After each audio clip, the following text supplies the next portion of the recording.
In 2003, director Gore Verbinski and star Johnny Depp gave the world a rip-roaring adventure featuring pirates, curses, and all sorts of early 2000s CGI. In 2024, we wonder if a Barton by any other name will smell as sweet. The film is Pirates of the Caribbean, Curse of the Black Pearl. The whiskey is Sam Houston 15-year bourbon. And we'll review them both. This is the Film and Whiskey Podcast.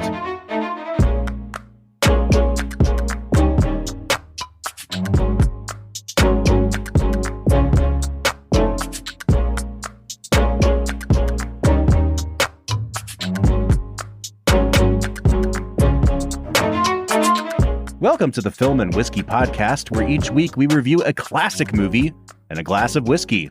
I'm Bob Book. I'm Brad G. Brad, I am very excited for this week's movie, which is called Pirates of the Caribbean, The Curse of the Black Pearl.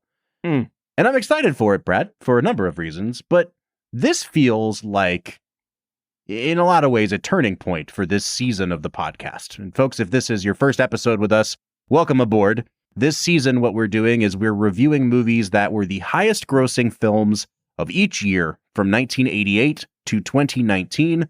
We are in the smack dab in the middle of the early 2000s here.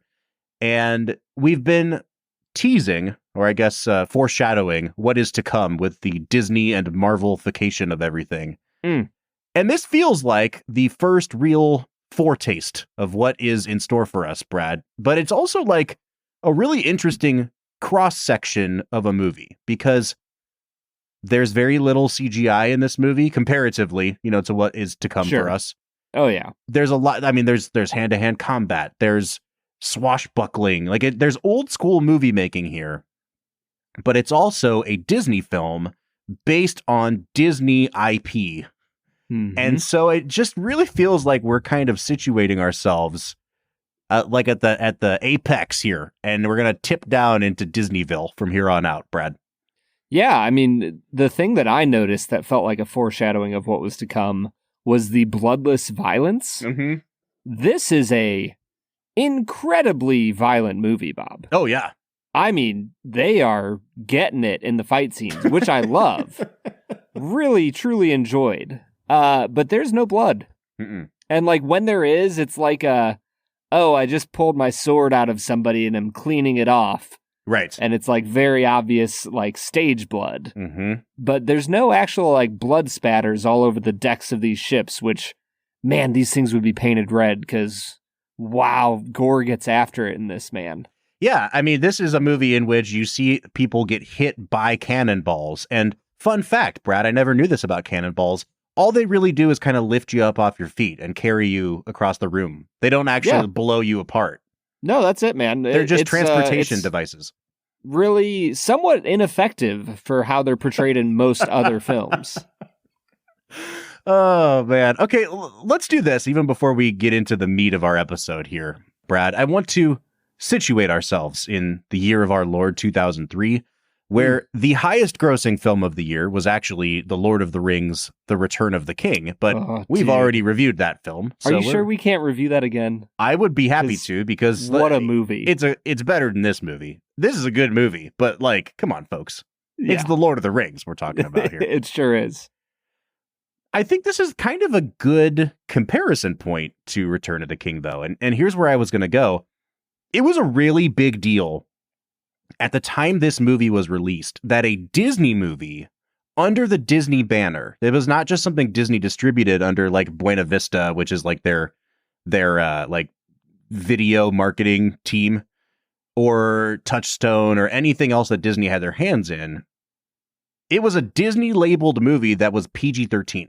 And I remember this is big. This is new for Disney. They never do PG-13.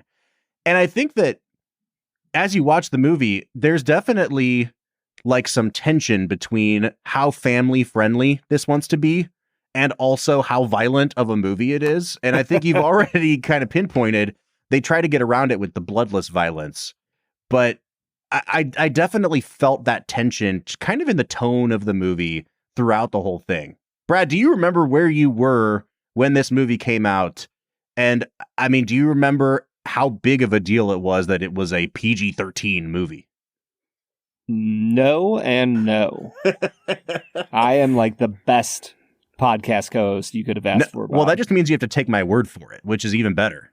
There's no questioning my knowledge here. I don't know if it means that I have to. I will, because it's not a point I feel strongly about. Sure. Yeah. Sure. I mean, I remember this movie coming out because I saw it in theaters and thought it was freaking rad. Mm-hmm. Like, this movie ruled in 2003. And that's in a year where Return of the King was like far and away the best movie of the year. I think everybody still absolutely loved this movie. Mm-hmm. We've done quite a few movies from 2003, Brad. I mean, we've done Return of the King. We've done Mystic River. What else? What else came out this year that was rad? The third Matrix movie that people don't really like came out this year.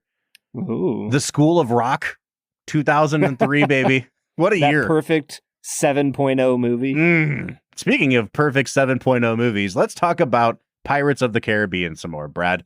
And in order to do that, we're going to throw over to our first segment of the day, which we call Brad Explains. Brad's gonna give us the movie plot with only 60 seconds ticking on the clock. So let's go ahead and hear your take with this little segment that we call Brad Explains. Brad Explains is the part of the show where Brad breaks down the plot of the movie that he has just seen, often for the first time.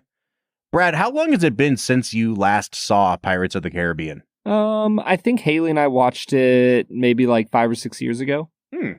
So this was probably my third or fourth time watching the film. This is a movie that, I watched, 3 of the sequels to, and then kind of gave up. I don't think I saw the last one that came out. But I don't know that I've actually gone back and watched this movie since 2003. Like, it's a movie that I've always liked and I'm familiar with, but I literally cannot remember the last time I saw it. So I think it may have been in the theater, 21 years ago. Sheesh. That's a long time, Bob. Out of all the movies that you've returned to, why is this not on that list? I don't know. Hey, man, this is not called Brad Interrogates. This is called Brad Explains. What are you doing right now? I'm curious. Bob, you return to so many movies. You have movies in your catalog that you've watched 20 times. True. That are terrible movies like School of Rock. So what has kept you from watching Pirates of the Caribbean again? I don't know. And I was really, really excited to return to it this time because this film has kind of garnered a reputation over the last 10 years or so. People have really reevaluated Gore Verbinski because it's been a long time since he's made a movie as this great workman-like director of the early 2000s. And so I remember loving this film. I was super pumped to revisit it. I don't think there was ever a reason for me not revisiting it. It just didn't happen, man. You got to make room for School of Rock for the 20th time. I guess, man. All right, before you start your Brad Explains segment here, one point of clarification, and I think we are in agreement on this, Brad. The region that they are sailing around is called the Caribbean. But when you refer to this movie, you have to say Pirates of the Caribbean. You cannot call it Pirates of the Caribbean. Yeah, no, that is like not kosher. Yeah. No, you have to mispronounce it on purpose just because that's how this movie is pronounced. I don't make the rules, folks. Do you want to inform the listeners about your views on Reese's? No, there is no views on Reese's. The man's name was Reese. He made a peanut butter cup. They added an apostrophe S. Reese's peanut butter cup. There is no Reese. He did not make PCs. This is not even a discussion that needs to be had. I don't understand how people mispronounce it. I don't know. It sounds like you want to have a conversation about this, Bob. Brad, you have 1 minute on the clock to break down the plot of Pirates of the Caribbean, The Curse of the Black Pearl, and go. Pirates of the Caribbean, The Curse of the Black Pearl is a film about pirates. Who would have thought, Bob? In the Caribbean. Yeah, they are in the Caribbean. This movie follows a trio of characters played by Johnny Depp, Keira Knightley, and Orlando Bloom, all of whom unite on an adventure to return a lost Spanish cursed coin to a chest so that a bunch of pirates can be freed of their curse. and that's it. Yeah, I mean, pretty much. Yeah. Wow, I don't know. I don't know how to so like succinct. get more granular without really getting into the weeds. So I think I'll just leave it there. So I'm not gonna lie to you, man. Sometimes when you do Brad Explains, I take that opportunity to check my phone and make sure I'm not missing something more important than Brad Explains. Rude. And I typed in my passcode and I had Facebook open, and there was a Facebook ad waiting for me as I scrolled from Peacock TV. And it's for a new television show called Orlando Bloom to the Edge. Oh. Orlando Bloom goes on a physical, mental, and spiritual journey as he attempts extreme sports in this Peacock original. Let's go, dude. And the very first comment underneath that says, "Thank goodness he can play himself. He certainly can't act as a different person." And man, oh man, am I grateful for that comment, because that is the perfect jumping off point. After Brad Explains, we usually talk about performances. I would like to start with Orlando Bloom. We have seen him now this is the 5th Orlando Bloom film we have reviewed on this podcast, after the 3 Lord of the Rings and Elizabethtown. Say, not the worst movie we've seen him in. But maybe his worst performance. And I got to be honest with you, man. As Legolas, he is like perfectly cast, because he has just this softness to his demeanor. And he's also like the 11th lead of that movie. Yeah, there's no personality. I'm going to be honest with you, dude. Orlando Bloom's not a good actor. And I think it showed up pretty strongly here. He has great facial hair in this movie. But other than that, he is just a walking goatee. And it's pretty bad, dude. I am in like 80% disagreement with you. What? I think he's like solid in this movie.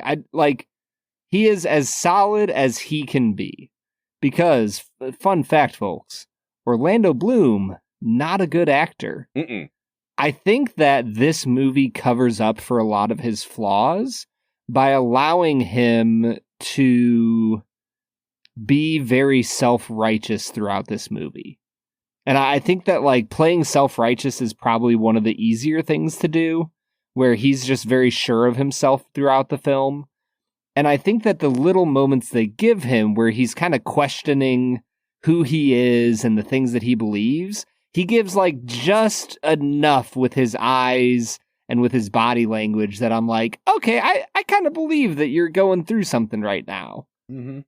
So I think it's like a solid B- performance here. Yeah, I think, if you've ever looked at advanced statistics for sports, there's a statistic called VORP, which is value over replacement player, which is basically measuring how much value are you providing to your team above and beyond what we would consider like an entry-level player at your sport. So like the last guy off the bench.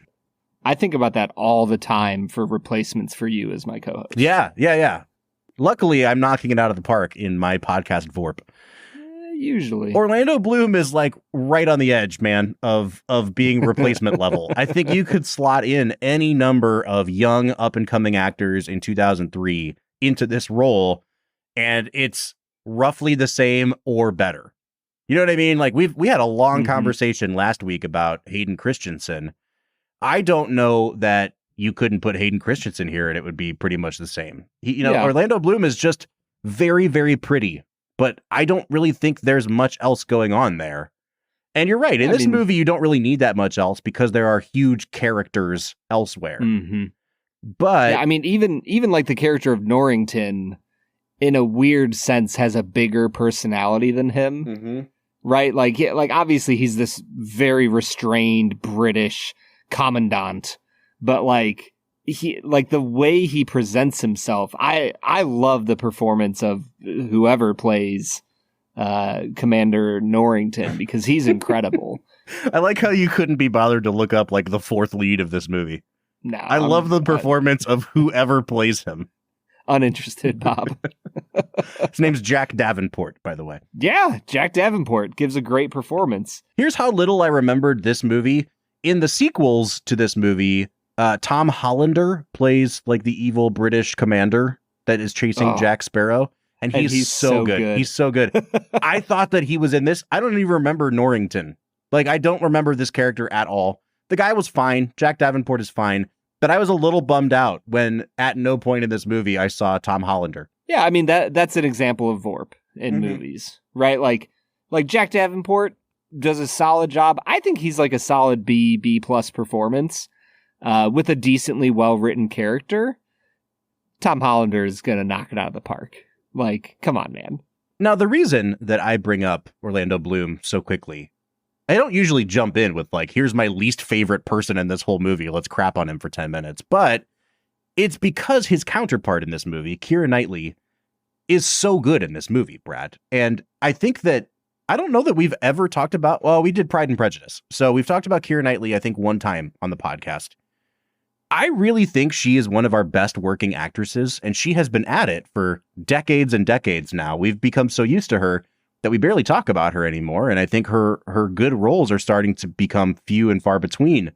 But every time I watch a movie with Keira Knightley in it, it's like, how was she not the biggest movie star in the world for at least 10 years there? She is so magnetic, and this performance in particular requires so much of her in terms of being, you know, demure and deferring to propriety, but then also like 10 minutes later kicking ass.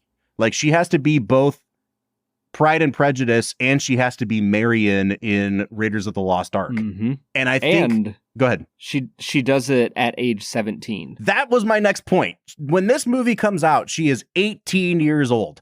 And she, more than perhaps anybody I can think of in the last 30 years, benefited from looking like she was 27 for 15 years.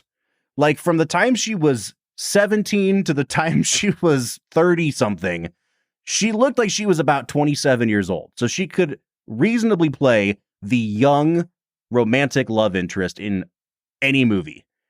And I don't think people realize, like, when we, you know, she was working in the 90s, but we didn't really see her in a breakout role until Bend It Like Beckham the year before this movie comes out. And she's 17 years old when that movie comes out. And so that means that I think she's 38 now, right? Am I doing my math correctly? She's either 38 or turning 39. She's not even 40 like years old. And she's been in our lives for over 2 decades as a leading lady. The only other person, the only other person I can think of that did that is Scarlett Johansson, which we talked about that with Lost in Translation. Mm-hmm. It's just, you know, I don't think we talk about Keira Knightley enough. She's one of my favorite actresses. And she's so good in this role that she makes Orlando Bloom look even worse by comparison, I think. I mean, I think she elevates everyone in this movie. Mm-hmm. She's stunning. Keira Knightley, we need to watch more of her movies, Bob. Mm-hmm. I've never seen a movie that she's in and not walked away, being blown away by her performance. She's so good, dude. Yeah. And honestly, as you were talking about her, Scarlett Johansson was my, like, direct analog for her. Mm-hmm. I feel like we have such a similar career pathway, but, you know, Keira Knightley got her big break in a Disney film, and, you know, Scarlett eventually gets into Disney films. Mm-hmm. So I don't know if there's something to be said there for it all comes back to the mouse is what we're saying. Yeah, folks. It sure does. No, but I'm even thinking now about, like, okay, Scarlett Johansson and Keira Knightley kind of coming of age at the same time. 2 very different career paths, I feel like, but what separates them as actresses? And I think Scarlett Johansson, I think about a movie like Marriage Story, and what's so good about the way Scarlett Johansson acts in Marriage Story is that she's not trying to suppress emotion, but she tries to keep her emotions under control. And so when she finally cries, it's like, it's not just like the dam breaking, but it's, you can see a person struggling to try to tamp down their emotion.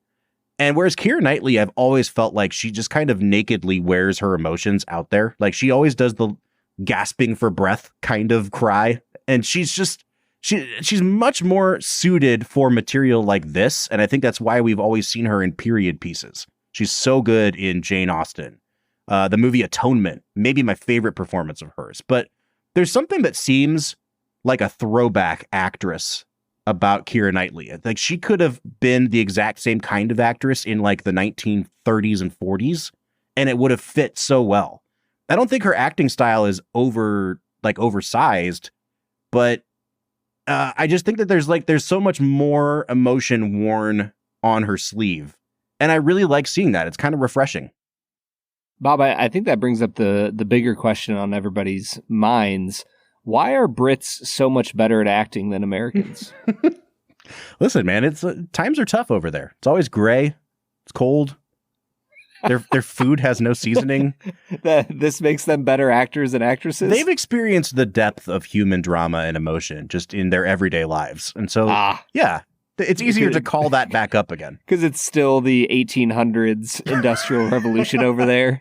And Keira Knightley was a poor child in the coal mines, barefoot and penniless. I'm pretty sure that you're just reading directly off of her IMDb bio at this point. That sounds right to me. Yeah, that's exactly what I was doing. All right, man. So Keira Knightley, A+++ in this movie. And I think, Brad, that this is another one of those performances that if we had talked about this movie in like the early episodes of Film and Whiskey, we'd be talking a lot more about Johnny Depp because that's the big showy performance here. And we will. And he's great. But I think we've developed an appreciation for not just what I would call supporting characters, but lead characters who are like the straight man for the big outsized funny guy. You know what I mean? Like if Keira Knightley's not this good in her role, and even Orlando Bloom, I think to a lesser extent in his role, Johnny Depp doesn't shine because no one is like tossing up the lob for him to knock out of the park. Yeah. Well, and that's the issue they run into with the later movies, right? They slowly force everyone out. And now it's just Johnny Depp being asinine and ridiculous as Jack Sparrow. Right. And it becomes way less charming when you don't have an Orlando Bloom playing this super earnest, pirate-hating, justice-loving, idealistic young man. Like, that makes Depp so much more complex as a character because you have him in between the character of Will Turner and Barbarossa. Like, Barbarossa is the epitome of, like, the evil pirate. And Jack Sparrow's, somewhat in between there, but you need those extremes on either side of him to make his character endearing and funny and believable as he kind of waffles between those two edges. I mean, I think as with most comedic characters, the character gets more and more broad as the movies go on, to the point where, like Brad, you and I are big fans of How I Met Your Mother. Like season 8 and season 9, Barney it's like a little much at that point. You're like, this isn't even a human anymore. It's like every time I accidentally stumble upon an episode of The Big Bang Theory, and it just like it makes me cringe because it's like, what? In what world do people think these characters are funny? These don't even resemble humans anymore. That's Jack Sparrow. Like, he gets to a point where it's just the drunken swagger it takes over everything. There's just nothing there anymore except Johnny Depp trying really hard. And to be clear, like, you are talking about the later films, not this one. Yeah, I think that you can see the seeds of it a little bit in this film too. But then every time that I'm like, oh, this is, because I'm watching this movie again for the first time in 20 years, remembering that I'm pretty sure Johnny Depp gets an Oscar nomination for this movie, which is like huge. Like, I couldn't believe it. Yeah. And so I'm going back to it now, like, okay, did we get caught up in the hype a little bit? Is this performance good? And every time that it would tip towards, okay, hey, in that scene, he was a little too drunken rock star Johnny Depp, then they would throw in a scene where he kind of dropped the act a little bit. And you could see, like, once his eyes kind of focus in on the person that he's talking to, and it's like, oh, yeah, Johnny Depp is killing this dude. Like, there's a reason that this character became iconic, that people still dress up as Jack Sparrow for Halloween. Like, it's a great performance. And I think more often than not, he knows how to walk the line and it doesn't tip too far into caricature. Yeah. I mean, he loses to Sean Penn in Mystic River, which is wild. That was a great performance. Is that my daughter in there? Come on, dude. It's so good. Oh, man. Would Sean Penn have made a good Jack Sparrow is the question here. Oh, I think he takes it too seriously. Yeah, I don't think he does. Actually, let's put all of the actors in a leading role from 2004 Oscars. Would Ben Kingsley make a good Jack Sparrow? No, but he would have made a great Barbarossa. Oh, yeah. Ben Kingsley is a great actor. All right, next. Would Jude Law make a good Jack Sparrow? No, but he would have made a good Will Turner. Yeah. Oh, he would have made a hell of a Will Turner. So much more charming. All right, last one. And I think the answer to this is unequivocally yes, for all the wrong reasons. Would Bill Murray make a good Jack Sparrow? I want that movie right now. I want that movie so bad. All right, man, maybe this is a good point for us to talk about Jack Sparrow's counterpart in Barbarossa, played by Oscar winner Jeffrey Rush. Now, here's the great thing about Barbarossa. He gets more and more villainous as the movie goes on. Like when he first kidnaps, like quote unquote, kidnaps Elizabeth, and they're kind of conversing over an apple in his office, you're like, oh, I understand this guy's motivations totally. And then as the movie goes on, they need him to be more of a dick. So they kind of just make him more of a dick. Mm-hmm. This is not, even though he has like a monkey on his shoulder and is speaking with a piratey growl and says yar and stuff, it's actually not like a big scene chewing performance. Like he actually moderates and I guess modulates would be the better word, his performance to allow Johnny Depp to be even more wild than he is. And I think by comparison, it seems very grounded.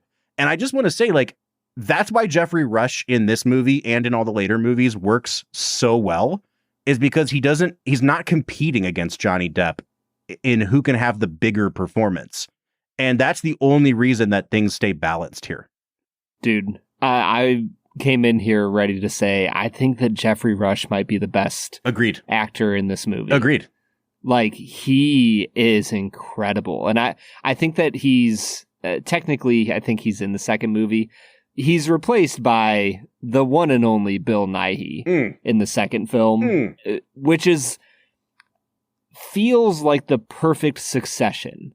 Right? Like Jeffrey Rush just has this talent for staying grounded in the midst of the most like performance you have ever seen in your life. And I think I need to watch the movie about 8 more times to figure out how he does it, because there were so many movements where, you know, the trailer fodder when he's like, this isn't a bedtime story anymore. You're in one. Yeah. And it's like so over the top, and yet he's always holding something back. And I don't know how he does it, Bob. It's an incredible performance. Mm-hmm. Man, I'm so happy that we're in agreement on that one, because do I think Johnny Depp deserved an Oscar nomination? Sure.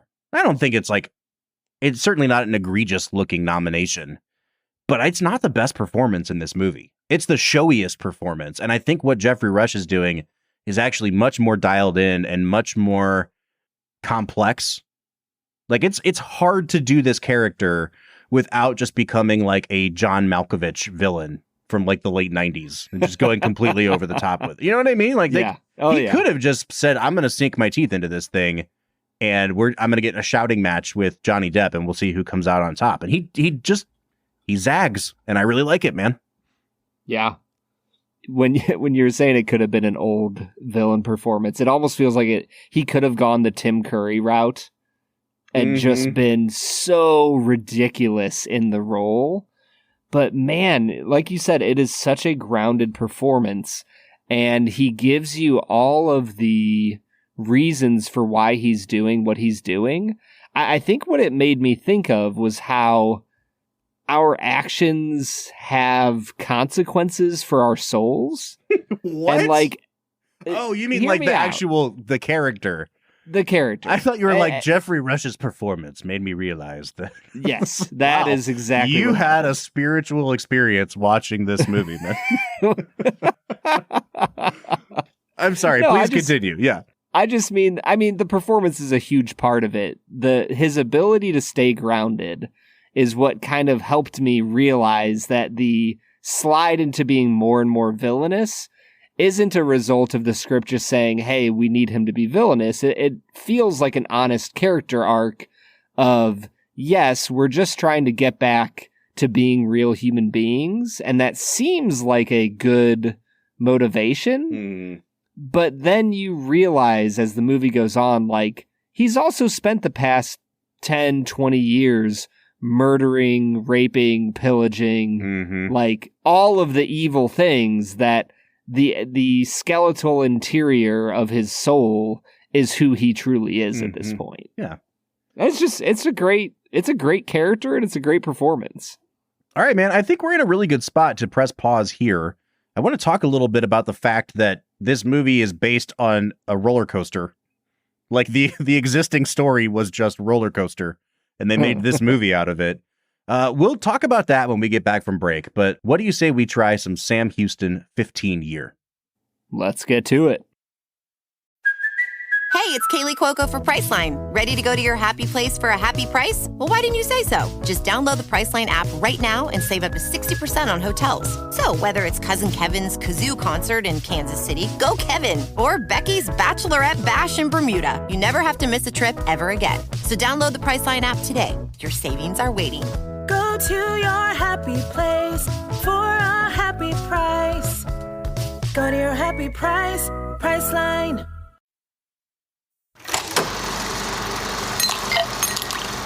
All right, today we are checking out Sam Houston 15-Year Bourbon. Now, I was trying to think of something clever to connect the Caribbean to Texas, where Sam Houston famously is from, and I can't think of a single thing. So, Brad, we're going to pretend like I had some clever connection, but honestly, it was just time for us to drink some Sam Houston. This juice is from Barton Distillery. It's distilled under a different label. Similar to the Calumet that we've been having for the last few weeks, Brad. And also similar to those, this is a very well-aged bourbon. We have gone on record saying that, generally speaking, we don't love bourbons that are aged beyond, say, 10 years because they get really, really, really oaky. And I'm a little bit nervous about that today. Yeah, this is a heck of an aged product. Coming in at only 103 proof, which is usually a pretty good sign. Well-aged products in the bourbon category that come in at barrel proof have a chance to just like leave oak on your palate for the next 4 days. Yeah, when I see that this is only 103 proof, I like two thoughts come to mind immediately.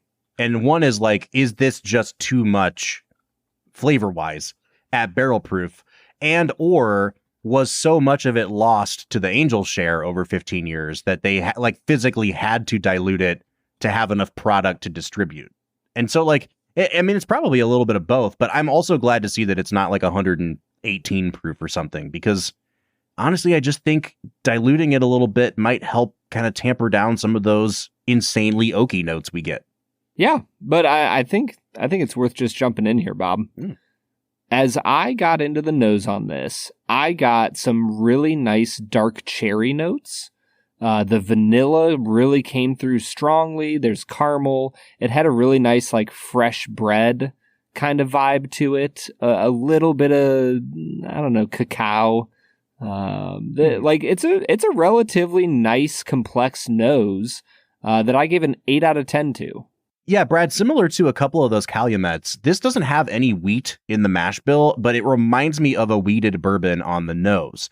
And I think that might be like the interplay between the rye grain and the oak and how much oak we're getting on this.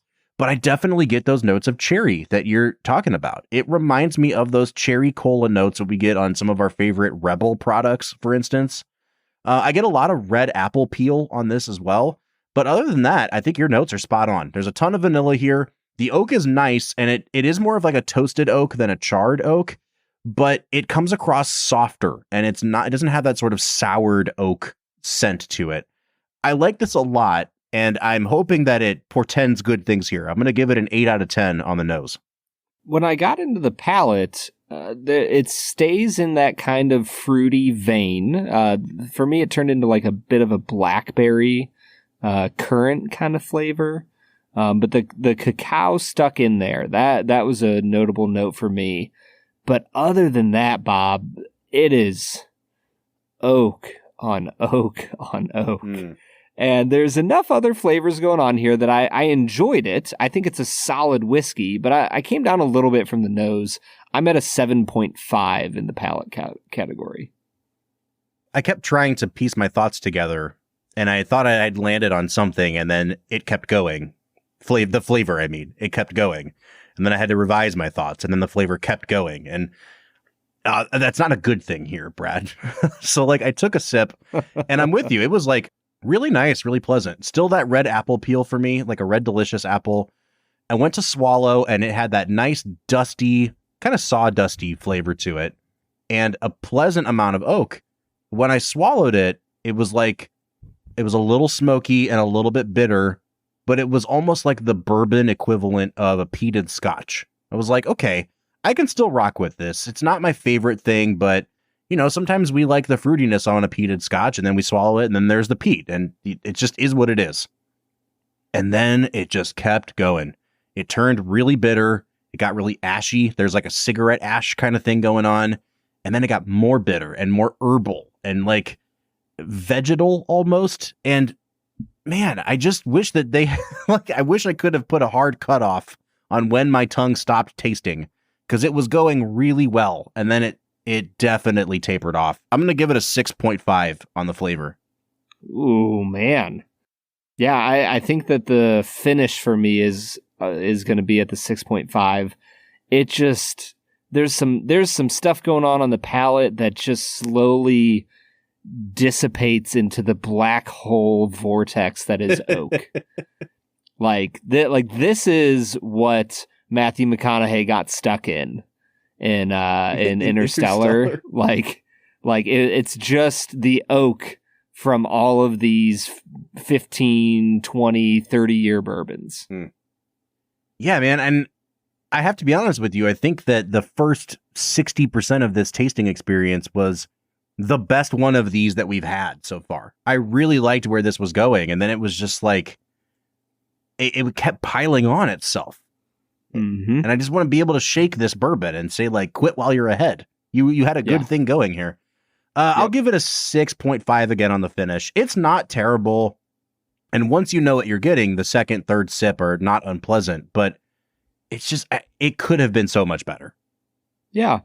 I gave it a 7 on balance. I think that this is a well-made whiskey that has lots of good qualities. It's just overwhelmed by the age. Mm-hmm. So I don't know. Where are you at on balance? This is hard because I don't think that the nose tipped me off about how oaky this was going to get, but the oak was definitely there. You know what I mean? Like, I don't think a nose can tip off how sour the oak is going to taste. So, like, is it well balanced? I think it might be pretty well balanced, and it's a 15-year bourbon. Like, everything we've said makes sense for a 15-year bourbon. Nothing seems out of the ordinary here. It's just something that we don't personally love. I think I'll give it an 8 out of 10 on balance. Like, I can't hold it against the whiskey that it does what it is supposed to do at this age. Sure. I can, however, hold it against this whiskey that it costs a whole bunch of money. Mm-hmm. I think MSRP on this, Brad, is around $160. I'm seeing $169.99. And then when you're actually trying to find the particular batch we're drinking, which is the Indiana batch number 2, I mean, it's like at least $300 at this point. So I don't know if you want to consider it in our new premium category or not. Yeah. But Bob, this is, you are not going to find this for less than $200. Yeah. It's not worth $200, Brad. No. In the category of premium, I think I would give this about a 4.5. I think it's decent. I don't think it's a terrible value for a premium whiskey. I just think that there's so many better options out there for you in that premium category. We were just talking to the owner of this bottle of whiskey who generously sent us a sample of it, our friend Wes.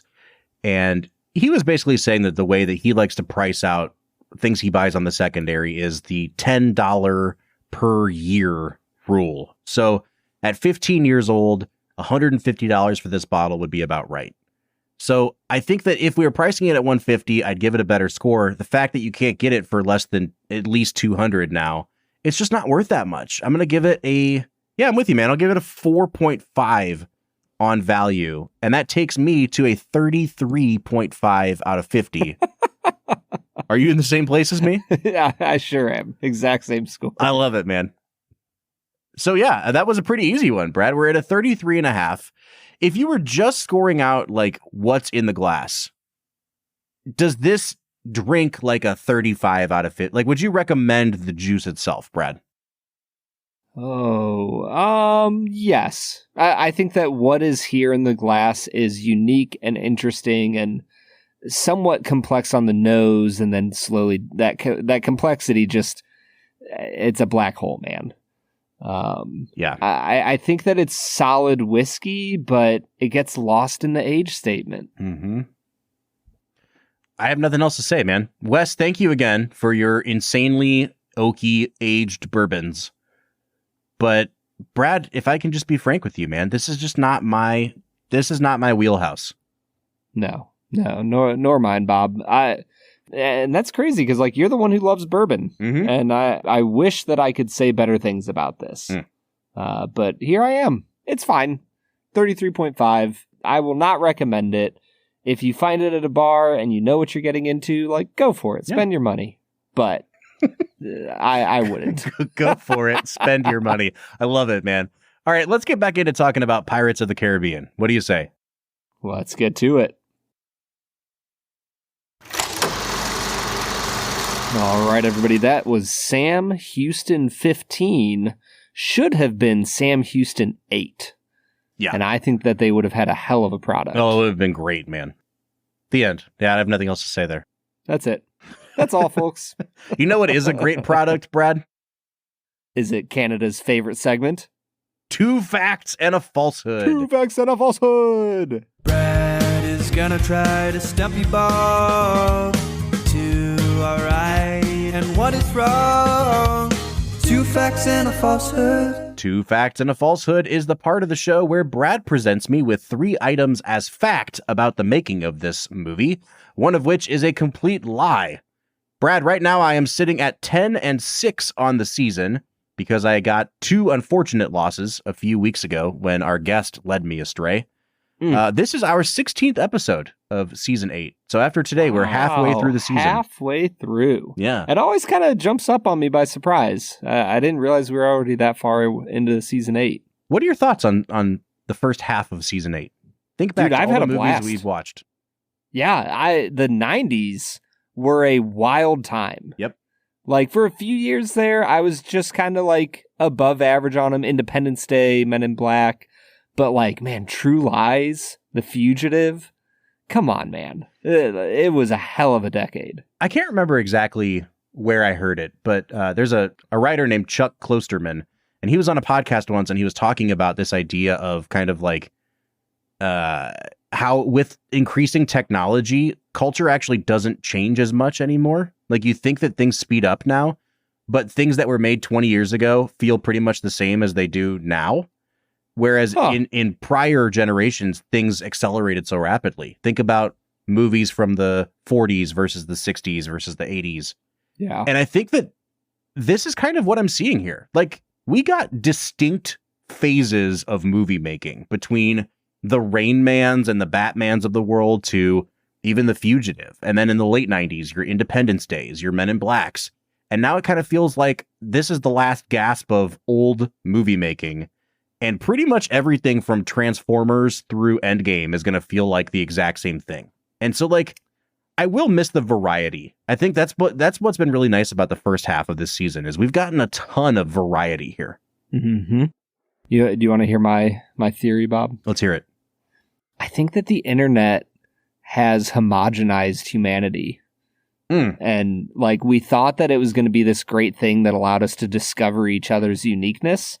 But at the end of the day, advertisers were like, oh, you mean I can get data on all these people and figure out what the most amount of people are attracted to so I can make money off of them? Like, those are the things we're going to make. And, like, that right there, death of creativity, Bob. Yep. As we review a movie based on a roller coaster. Brad, hit me with your 2 facts and a falsehood. Fact number 1, when casting for the role of Will Turner, it was down to Orlando Bloom or Heath Ledger. Oh, they made a mistake. No commentary here, Bob. Just the facts. Verbinski chose Bloom because he knew that he was in the Lord of the Rings trilogy and felt that he would be a more bankable choice. Ugh. Fact number 2, in the scene where Keira Knightley sets fire to the rum on the deserted island, the smoke rose so high that the Grenadine Coast Guard came to investigate. Fact number 3, when returning home from a night shoot on one of the... is it Caribbean or Caribbean? what are we going with? Yeah, dealer's choice, man. I'm just going to start over. Fact number 3, when returning from a night shoot on one of the Caribbean islands, Keira Knightley's boat struck a reef and went down. The only people aboard were Knightley, her mother, and the boat's skipper, all of whom escaped unharmed and were rescued within a few hours. I think it's either 2 or 3. And I say that because, like, I'm just going to assume that what I said earlier is correct, that you could slot in anybody for Orlando Bloom. So I have to assume they were looking at a number of different actors for this part. Heath Ledger makes sense based on his age. So then it's like, okay, did the fire signal call people over to investigate? One would think that when they're burning trees, they would have gotten some permits. So I don't know. Number 2 seems suspicious. Number 3 is also like, cool story, bro. You know what I mean? So that seems like it could be a Brad G special. A Brad G original? I was going to say number 3 is the falsehood. That one just kind of stuck out to me as the falsehood. But the more I think about it, the more it doesn't really make sense that people would come to investigate. So I'll go out on a limb and I'll go against my gut. And I'll say number 2 is the falsehood, Brad. Bob, you have done it again, proving to yourself that your gut is a terrible, terrible thing to follow. Because number 2 is the falsehood. Hey, all right. Yeah, I just don't think Disney would mess around with, like, let's burn Caribbean islands and see what happens without a permit. It just seems like the worst lawsuit waiting to happen. It'll be a good time. Yeah, it'll be a good time. That's funny. All right, so tell me that you haven't heard of dumber things happening on the set of Hollywood movies. Oh, 100%, man. Than them not getting a permit. I mean, heck, one of my favorite movies of all time, Charade, didn't file their patents properly, and so the moment the movie came out, it hit public domain. Yep. Like, and that wasn't in like 1920. That was 1965. I was like just reading a fact. Man, I wish I could remember the movie, but it was like a movie. It was Lawrence of Arabia. And I think it was like, maybe it was the costumer. You know, remember how beautiful those robes on Lawrence were. And it was like the costumer wasn't nominated for an Oscar on Lawrence of Arabia because somebody forgot to file the paperwork on time. And so they missed the deadline. And it's like that movie won every other Oscar it was nominated for. And the costumer just didn't get nominated. Oh, dude. Can you imagine how mad you would be?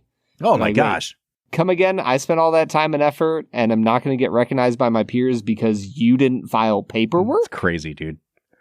All right, let's get back into talking about Pirates of the Caribbean.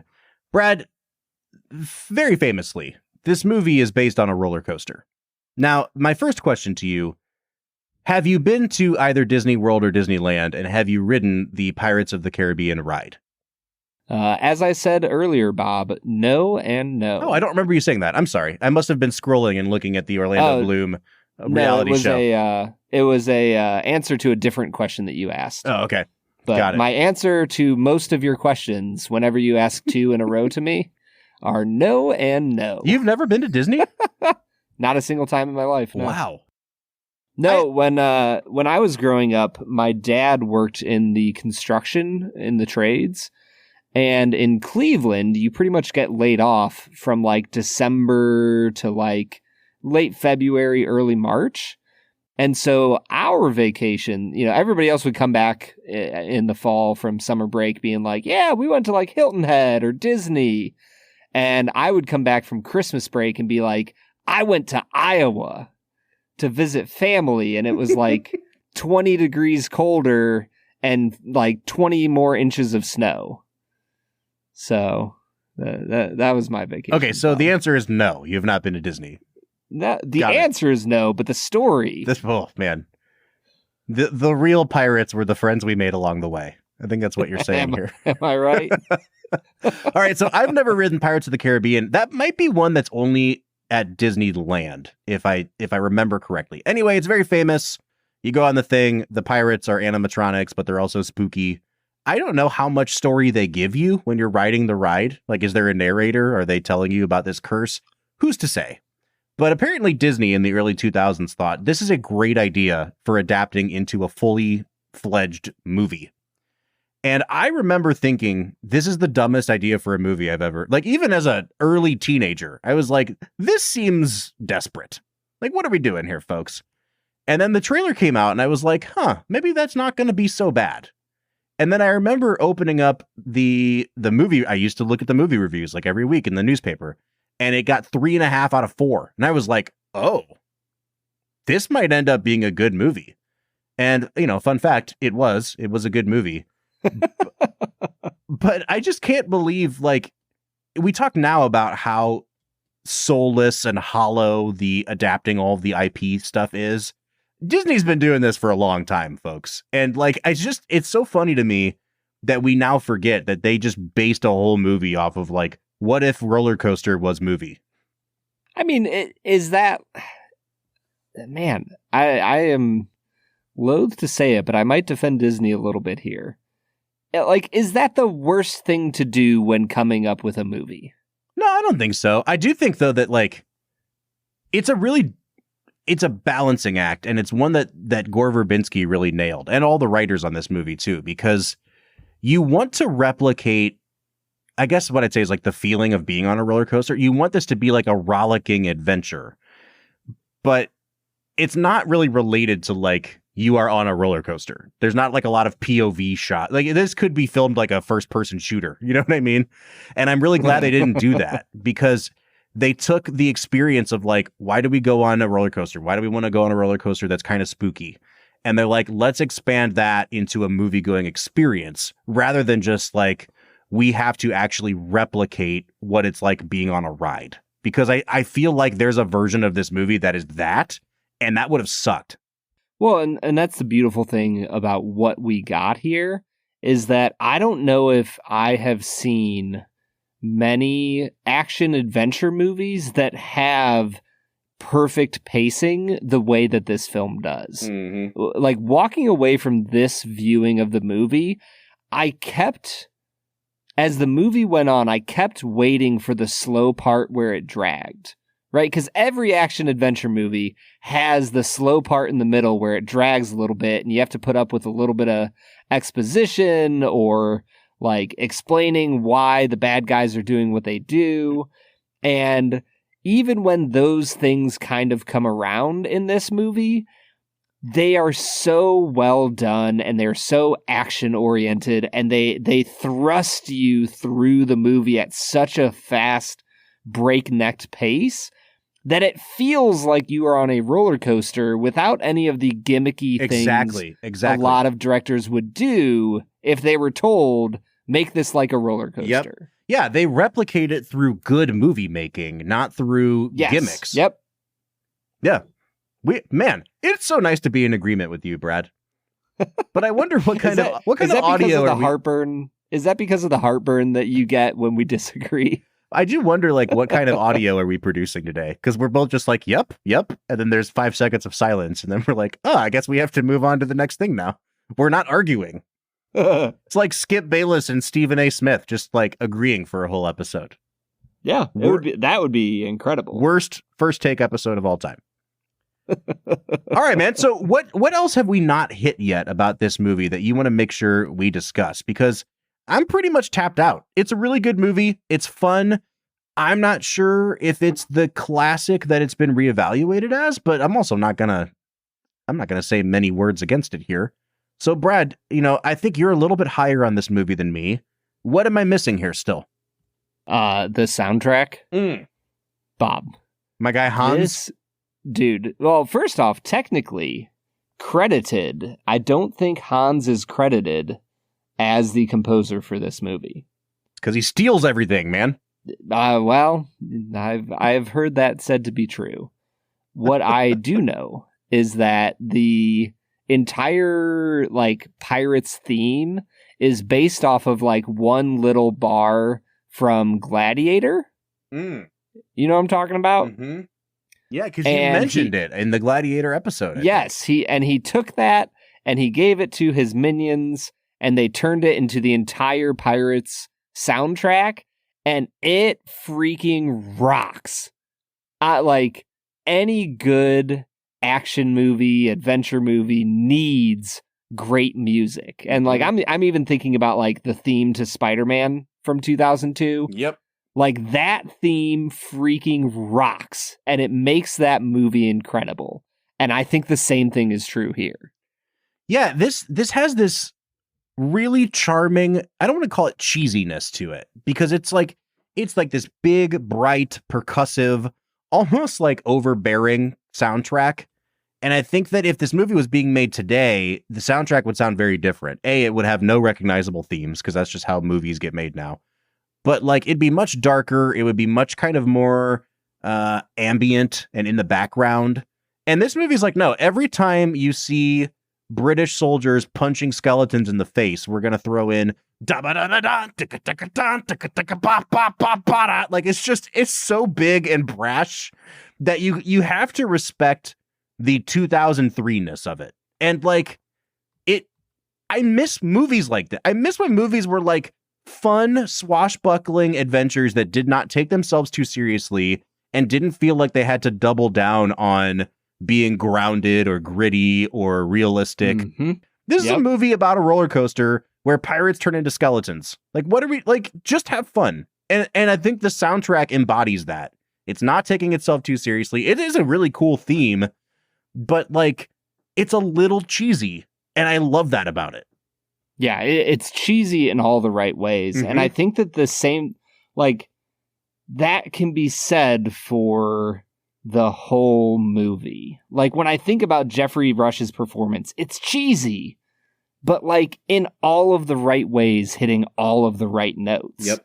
I think the same thing for Orlando Bloom and Keira Knightley. Like, they're all over the top in just the right ways that keep you at the edge of your seats and engaged.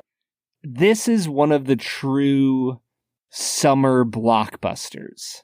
And I know that you might not put this movie in the classic category, but I think you should, because it falls in that perfect, like, this is just a summer blockbuster that you could go see like 3 months in a row, once a month, and be more than happy that you went to see it 3 times. No, I'm with you, man. And I think that that's kind of what I was trying to get at the beginning of the episode, talking about how this is a cross-section of a lot of different groups of moviegoers. Like, it appeals to your weird Disney adults who are just big on all Disney IP. It appeals to, like, movie critics who just like to say stuff rules sometimes. This is, for all intents and purposes, it's like a modern classic. I don't really know many people who talk down on this movie. It's just a fun movie. Yeah, and I think there's even some horror elements to the start of the film. Yeah, that like that aren't like incredibly well done, but they're like just effective enough that I'm in. It's scary. Well, Brad, I think that that's actually a really good jumping off point to get to our last segment of the day, which we call Let's Make It a Double. We're near the end of the episode, so thanks for listening to the Film and Whiskey Show. Let's pair another film with this one, even if it's a struggle. It's the final segment of the day, now let's make it a double. Let's Make It a Double is the part of the show where we pick a movie to pair up with this one to make the perfect double feature. Brad, would you like to go first today? I think I will. Bob, I am going to stick in the same realm of film, action-adventure, and I am going to go with a little-known movie. Not many people saw it. Definitely not as good as Pirates of the Caribbean, but I think you would have a fun night with a double feature. 1998's The Mask of Zorro. I love it, dude. What a fun movie. Yeah, like both movies, just really fun, really earnest movies that I think anybody could enjoy. I'm kind of similar to you. I'm waffling between two, and I'll give the one that's like the more film guy first. There's a movie that came out this same year that I think was nominated for Best Picture called Master and Commander. It's a Russell Crowe movie. about him sailing on a ship as part of the British naval fleet. It freaking slaps. It's so good. And I haven't seen Master and Commander, I think probably since the same time I saw Pirates of the Caribbean. I'd love to revisit it. Did not get a chance to before recording today. But I think based on the tone of the movie I actually just watched, I'm going to pair this up with 1999's The Mummy, a movie that is equal parts rip-roaring good time and goofy masterpiece. And that's kind of the tone that this is going for. It's goofy. It's just a fun little movie that's PG-13, so when you see it when you're 11, you feel like you're watching a movie for grown-ups, and then you watch it as a 30-year-old, and you're like, oh, this is a movie for 11-year-olds, but it's still good. That's The Mummy, and that's this movie, and I would have such a blast watching both of those movies together. 100%, man. I have never seen The Mummy, but everything I've heard about it would confirm what you are saying. It's so good, man. I might prefer The Mummy to this just a little bit, but they're if you've seen this movie, you have an idea of what it's like to watch The Mummy. Just a fun time, dude. Yeah, no, I'm in, man. I would 100% watch that. All right, let's get to final scores here. I think I'm going to be just slightly lower than you. I was really looking forward to revisiting this because I've seen so many people talk about, hey, I went back and watched Pirates of the Caribbean and that movie holds up like crazy. And I went back and watched it and I loved it. I had such a fun time watching it, but I did have a little bit of that. This is a movie for 11-year-olds that was marketed to grown-ups. And that tension between it doesn't quite want to embrace being a violent film for adults, but it also doesn't quite want to embrace being a bloodless film for kids. It didn't always work together. It felt like those two things were at odds, a few times in the movie for me. And I think that's what brought it down just a little bit in my estimation. But overall, man, what can you say negatively about this movie? It's an 8 out of 10 for me, Brad. I'm at a 9.5 out of 10, Bob. Wow, 9.5. And I think a large reason for that is how entertaining this was. If we scored this out in categories like cinematography and sound and entertainment value and things like that, it would get a 10 out of 10 on entertainment for me. Like I said, man, I kept waiting for it to get boring, and it never did. It kept me absolutely glued to the screen. I was exhausted and was planning on watching it over 2 nights and couldn't stop watching and watched it all in one night. That's how much I enjoyed this movie. I think this is a modern classic, and I think that Pirates of the Caribbean deserves all of the laudatory reviews it has gotten.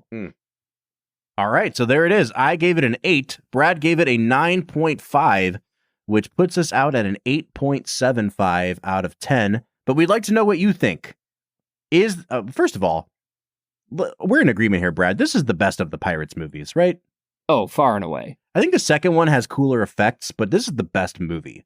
Folks, you can disagree with me if you want, but let us know what you think of The Curse of the Black Pearl. You can find us on all of our social media accounts, Facebook, Twitter, Instagram, TikTok, and YouTube at Film Whiskey. Yeah, or you can follow us on Discord. We are on there every single day talking to you guys, fans of the Film and Whiskey podcast.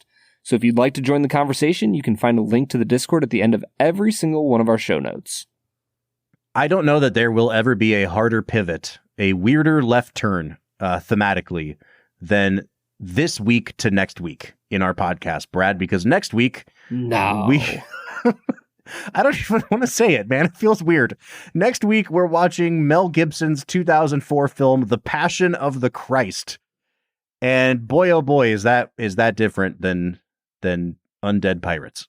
It's basically the same movie. Yeah, I mean, come on, Yeah. Fun fact, there is not a roller coaster dedicated to this event at Disney. Yet. Could you imagine that roller coaster? The same people who built the Ark down in Kentucky are going to build that roller coaster. The Resurrection roller coaster. All right, folks, join us next week for The Passion of the Christ. Until then, I'm Bob Book. I'm Brad G. And we'll see you next time.